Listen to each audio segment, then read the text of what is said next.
Praise lord. ఈరోజు మే 5వ తారీఖు దేవుని వాక్య ధ్యానాన్ని మనము చూసుకుందాం. ప్రాముఖ్యంగా ఈరోజు మనం ధ్యానం చేసేటటువంటి వచనాలు తిమోతికి రాసినటువంటి 2వ పత్రిక 1వ అధ్యాయము 6వ వచనం నుంచి 10వ వచనం వరకు గల వాక్య భాగాన్ని మనము ధ్యానం చేయబోతా ఉన్నాం. ఇక్కడ మనం గమనించినట్లయితే పౌలు తిమోతికి జ్ఞాపకం చేస్తున్నటువంటి విషయము, నేను క్రీస్తును గూర్చి సిగ్గుపడువాడను కాను. అంటే ఇక్కడ జ్ఞాపకం చేయబడుతున్నటువంటి విషయము, నీవు కూడా క్రీస్తు విషయంలో సిగ్గుపడక, అంటే ఇక్కడ ఈ విషయాలను నీవు పాటిస్తూ క్రీస్తు విషయంలో సిగ్గుపడనటువంటి జీవితాన్ని ప్రదర్శించవలసినటువంటి అవసరతను ఇక్కడ గుర్తు చేస్తూ ఉన్నాం. ప్రాముఖ్యంగా మనం చూసినట్లయితే 6వ వచనం నుంచి మనం గమనించినట్లయితే, ఆ హేతువు చేత నా హస్త నిక్షేపణము వలన నీకు కలిగిన దేవుని కృపావరము ప్రజ్వలింప చేయవలనని నీకు జ్ఞాపకం చేయుచున్నాను. ఇక్కడ మనం గమనించినట్లయితే పౌలు తిమోతికి జ్ఞాపకం చేస్తున్నటువంటి విషయము కృపావరము.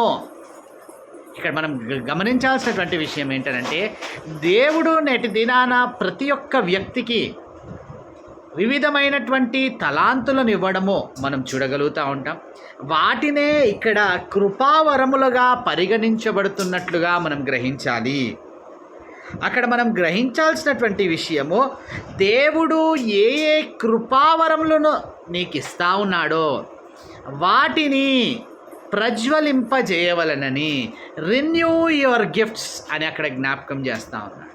కాబట్టి ఈనాడు గ్రహించాల్సినటువంటి విషయము, నేటి దినాన దేవుడిచ్చినటువంటి అనేక కృపావరములను చాలామంది ఏం చేస్తూ ఉంటారంటే మరుగున పడేస్తూ ఉంటారు.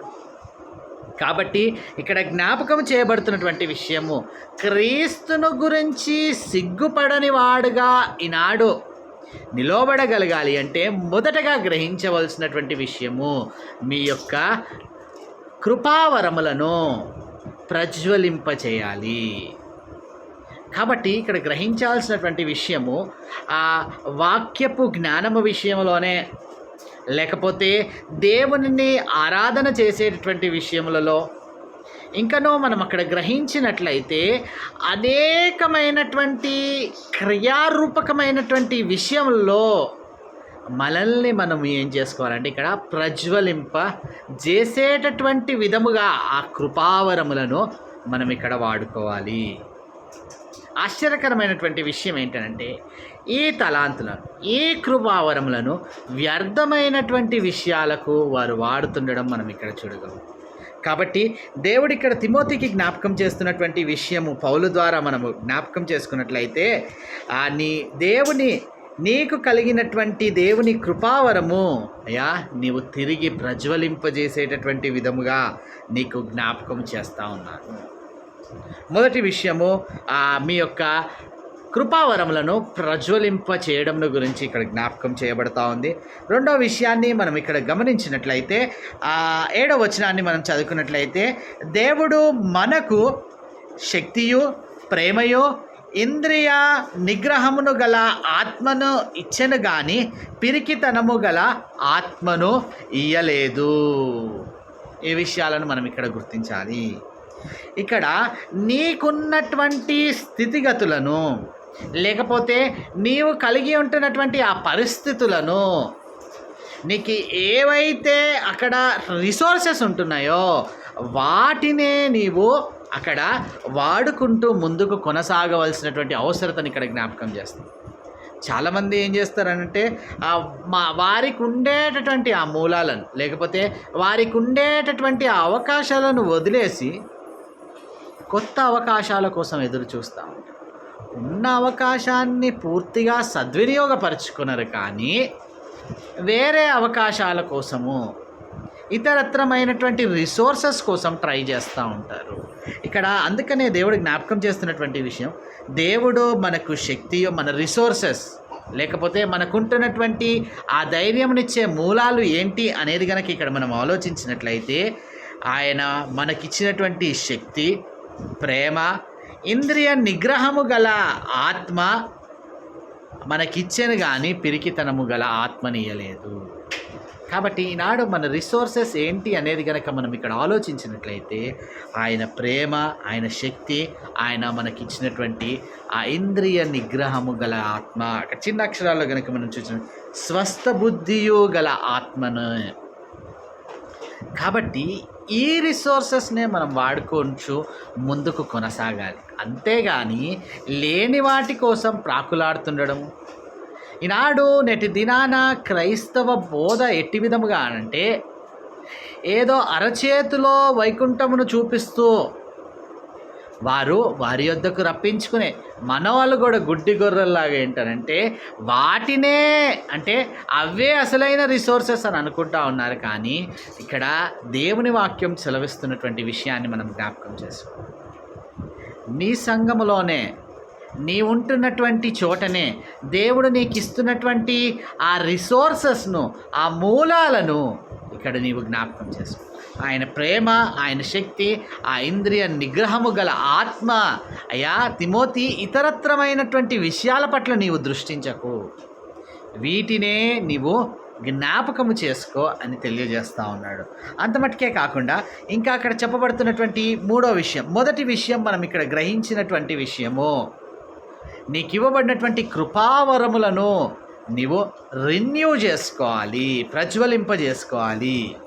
రెండో విషయము అక్కడ గమనించినట్లయితే నీకు ఇవ్వబడినటువంటి ఆ దేవుని యొక్క రిసోర్సెస్ ఏవైతే ఉన్నాయో వాటినే నీవు దృష్టిలో ఉంచుకొని ముందుకు కొనసాగాలి.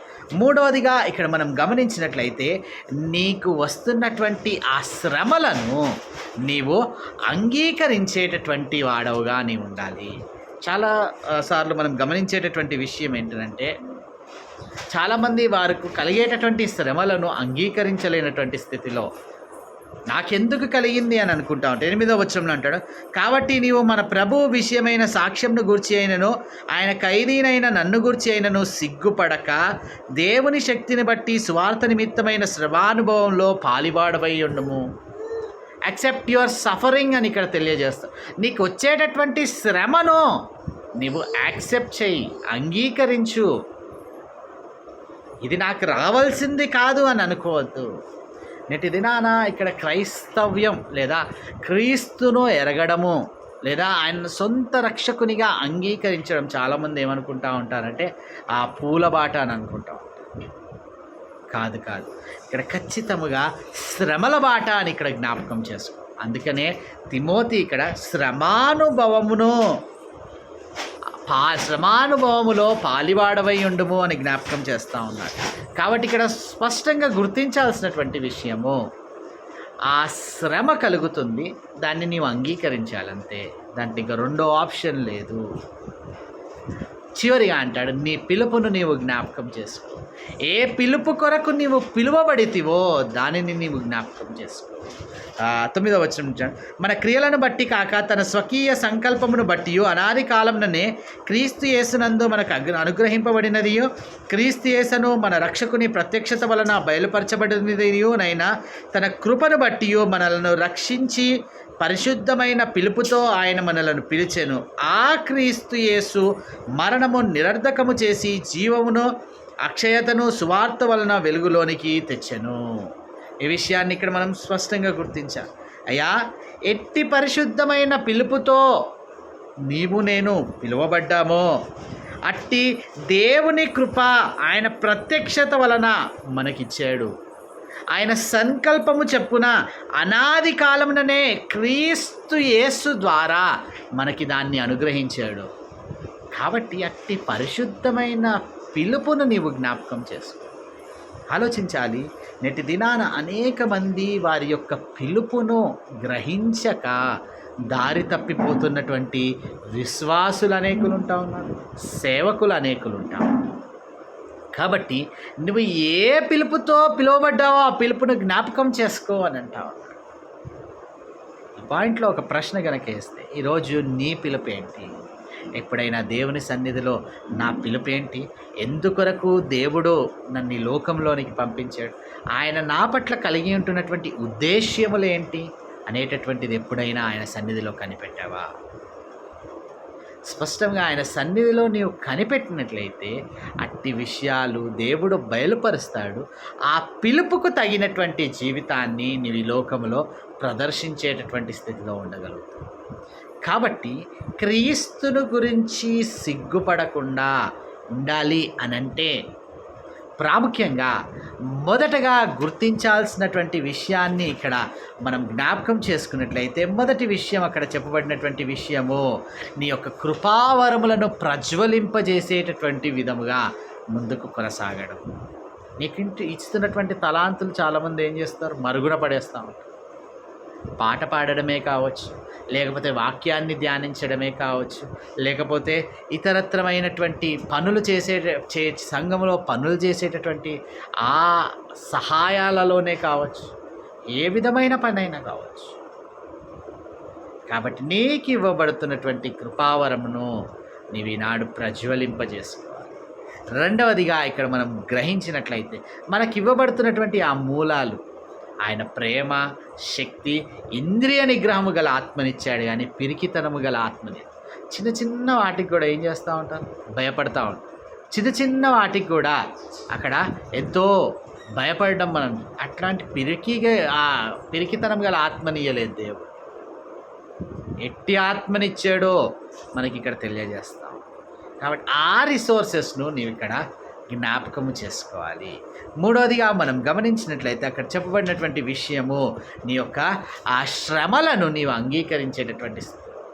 నాకే ఎందుకు కలగాలని అనుకోకూడదు. శ్రమానుభవములో పాలివాడవై ఉండుము అని తెలియజేస్తాం. కాబట్టి అట్టి శ్రమలు సహించడానికి నీవు ఆ రెడీగా సిద్ధపడినటువంటి వాడవుగా ఉంటావు. చివరిగా నీ పిలుపును జ్ఞాపకం చేసుకో. నీ పిలుపును నువ్వు జ్ఞాపకం చేసుకుంటే ఆయన గురించి సిగ్గుపడవు. నీకు కలుగుతున్నటువంటి అవమానములను బట్టో, లేకపోతే నీ జీవితంలో కలుగుతున్నటువంటి శ్రమలను బట్టో, ఆయన అట్టి పరిశుద్ధమైన పిలుపు నాకు పిలిచాడు కనుక ఖచ్చితంగా నేను దానికి లోబడి ఉండవలసిందే. కాబట్టి ఇట్టి విషయాలను జ్ఞాపకం చేసుకుంటూ నాడు క్రీస్తును గురించి సిగ్గుపడనటువంటి జీవితమును ఈ లోకంలో ప్రదర్శించవలసినటువంటి అవసరం ఉంది. అట్టి పిలుపు లేదా అట్టి సిగ్గుపడనటువంటి జీవితము ఈనాడు నీవు కలిగి ఉంటావు. నీ పిలుపు నీవు జ్ఞాపకం చేసుకున్నట్లయితే నీవు దారి తప్పిపోకుండా విశ్వాసములో స్థిరముగా ముందుకు కొనసాగుతావు.